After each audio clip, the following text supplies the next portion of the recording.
Kane gelo şahe yarem kan khadiye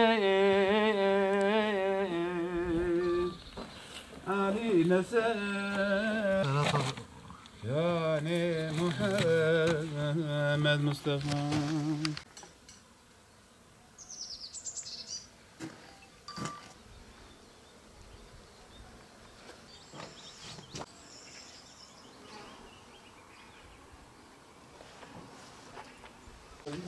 Vallahi kızım. Ağlarını şey yapın.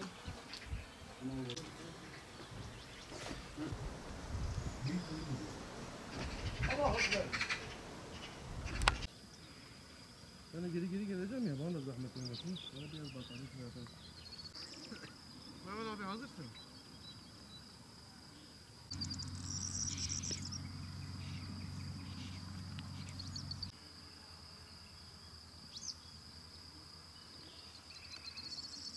Bunlara şey diyorlar.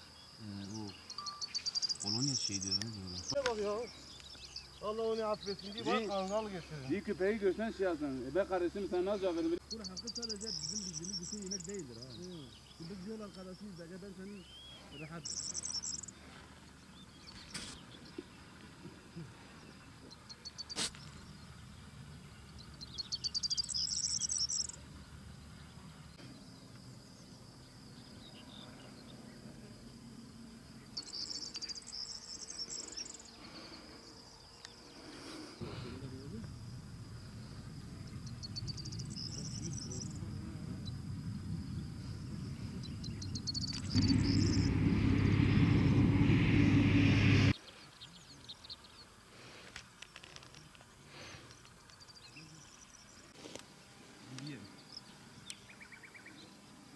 Kesin Mehmet abi.